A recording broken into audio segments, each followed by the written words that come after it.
സംസ്ഥാനത്ത് കനത്ത മഴ തുടരുന്നു. ഇന്ന് ഈ രണ്ട് ജില്ലകളിലെ വിദ്യാഭ്യാസ സ്ഥാപനങ്ങൾക്ക് അവധി പ്രഖ്യാപിച്ചു.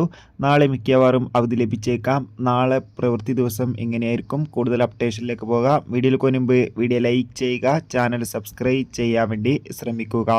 നാളെ ജൂലൈ 26 ശനിയാഴ്ച ദിവസം UP ഹൈസ്കൂൾ ക്ലാസ്സുകൾക്ക് പ്രവൃത്തി ദിവസവും LP അതോടുകൂടി തന്നെ +2 +1 ക്ലാസ്സുകൾക്ക് അവധി ദിവസമായിരിക്കുമെന്ന് ഇപ്പോൾ കൺഫേം ആക്കിയിട്ടുണ്ട്. അതോടുകൂടി തന്നെ ഇന്ന് കനത്ത മഴയെ തുടർന്ന് എറണാകുളം, ഇടുക്കി ജില്ലകളിലെ മുഴുവൻ വിദ്യാഭ്യാസ സ്ഥാപനങ്ങൾക്കും ജില്ലാ കളക്ടർമാർ അവധി പ്രഖ്യാപിച്ചിട്ടുണ്ട്. വരും ദിവസങ്ങളിൽ മഴയുടെ ശക്തി കൂടുമെന്നാണ് കാലാവസ്ഥാ നിരീക്ഷണ കേന്ദ്രം അറിയിച്ചിട്ടുള്ളത്. ഓൾറെഡി 8 ജില്ലകളിൽ ഓറഞ്ച് അലർട്ടാണ് പ്രഖ്യാപിച്ചിട്ടുള്ളത്. എല്ലാവരും ജാഗ്രത പാലിക്കുക. മിക്കവാറും നാളെയും ഇടുക്കി, എറണാകുളം ജില്ലയിലെ വിദ്യാഭ്യാസ സ്ഥാപനങ്ങൾക്ക് അവധി ലഭിച്ചേക്കാം.